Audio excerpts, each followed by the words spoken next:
Hey everyone, welcome back to the channel and welcome back to us because we are back in Sierra Leone. We spent about a month in the US visiting friends and family, brethren, giving reports regarding the work there. But now we're back and we're pumped. We're so eager to be able to resume our work here that we're doing with the Lord and with the brethren here and teaching the gospel, preaching in Sierra Leone, and we just couldn't be more excited. And so I also couldn't be more excited to get back on a regular upload schedule with these videos. Thanks for bearing with me this past month or so and being patient with some irregularity regarding all of that. There are so many video ideas that I have, and even for this particular video, I was going back and forth between a lot of different options. But there's one thing that's been on my mind recently that I feel like needs to be said, and needs to be said now. So we're gonna jump into that today.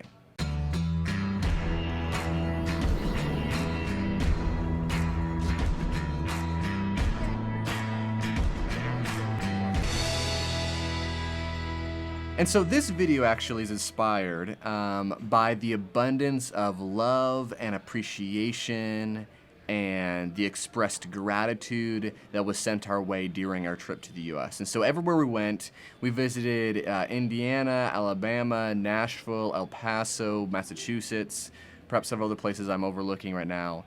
And everywhere we went, we visited Christians and brethren, and I was able to give these evangelistic reports of the mission work going on in Sierra Leone that I've witnessed.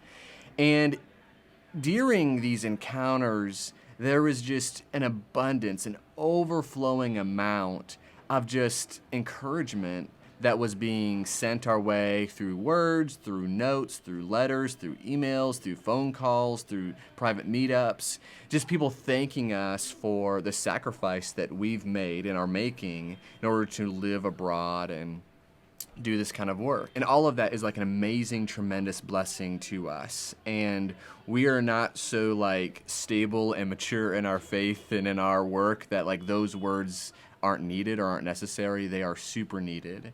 And so when we receive those things, it just builds us up. It really encourages us. It really fills us with a lot of energy and determination to continue keeping on. And so that's a blessing to us. But as I was receiving all of this, I appreciated it so much. But one thing that kept coming to my mind is that thank you, but there's a different group of people that I feel should receive thanks and expressed appreciation and encouragement for our work in Sierra Leone, even before we do. Meaning, I think on the list of people that have sacrificed most for us moving from the U.S. To Sierra Leone and working in the gospel here, that there are people ahead of us that have sacrificed more and that deserve recognition, that deserve encouragement and thankfulness and comfort. And so that's what I want to talk about today. And I'm pretty sure anyone who's been involved in missionary work or foreign evangelism might kind of predict who I'm going to talk about. But for those of you who can't, here's a montage.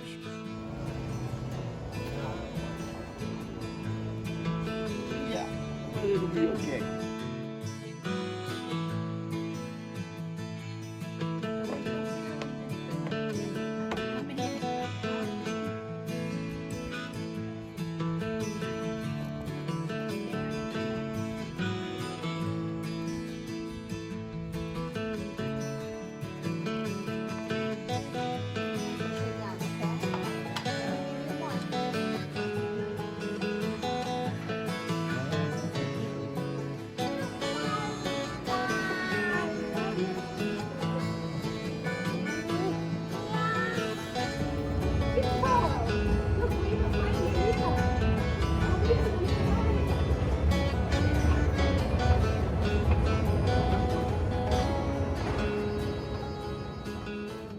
So I'm talking about family. I'm talking about loved ones. Talking about our parents, our brothers and our sisters, cousins, nephews, nieces, even the brethren in various places that we're super close to, that we sincerely feel like they have made a greater sacrifice than we have with the choice that we've made to depart and live abroad.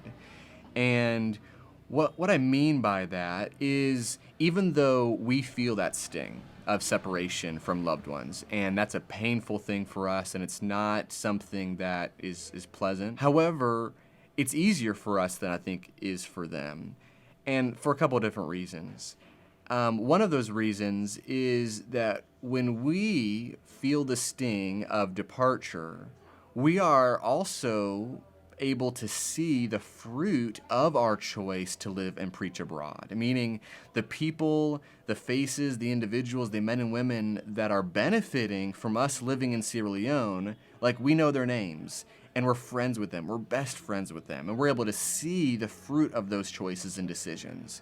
Whereas our family and our friends that are sacrificing by not being around us and by not seeing their family, they are not going to be able to see and interact with the benefit that is coming from this choice. And so in that sense, they're at a disadvantage when making this kind of sacrifice of separation from us. And then another thing is, as I mentioned before, like, we are the ones that are receiving all the encouragement and all of the gratitude, and people are just praying for us, and people are just sending us notes and messages like all the time, showing appreciation for what we're doing. But I'm not convinced that the father or the mother or the grandparents of these foreign missionaries that are moving abroad receive anywhere near the same amount of encouragement, or at least not in the same frequency.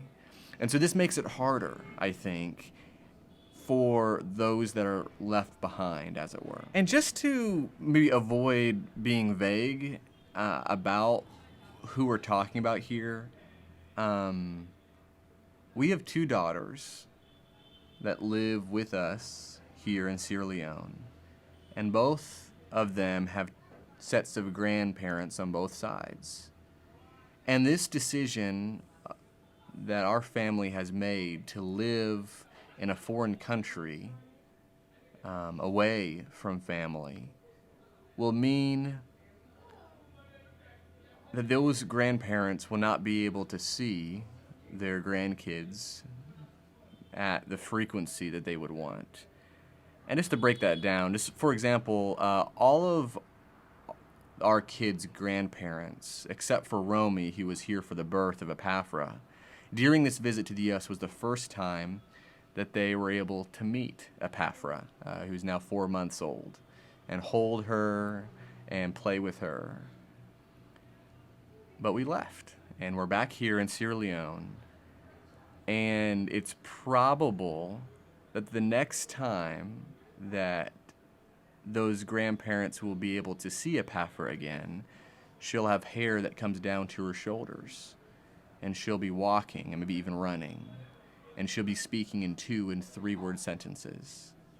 That's a large gap. And that's a sacrifice that we are asking those grandparents to make. And that's a sacrifice that could only be gracefully given if it's motivated by kingdom first priorities, and by a love of the lost, and by a love of brethren.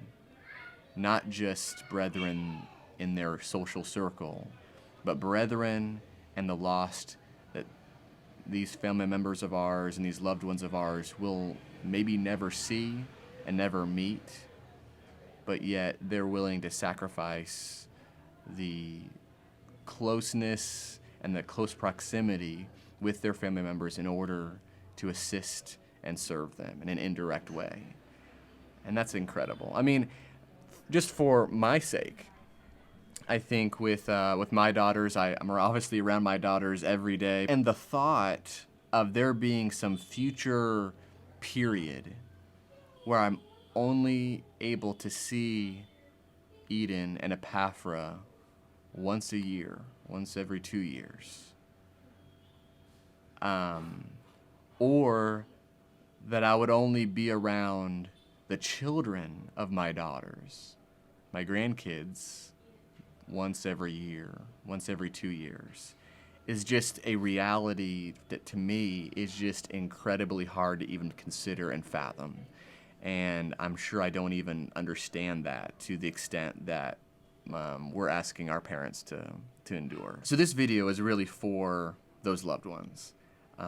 It's for you, Pops and Buelita. It's for you, Mama and Papa. It's for all our loved ones and our close, dear ones left behind in the U.S. That your sacrifice in allowing us in a graceful and beautiful way, in a supportive way, allowing us to move abroad, to teach the gospel here, it's not a sacrifice that goes unnoticed. It's not a sacrifice that we don't thank God for. We thank God for it daily.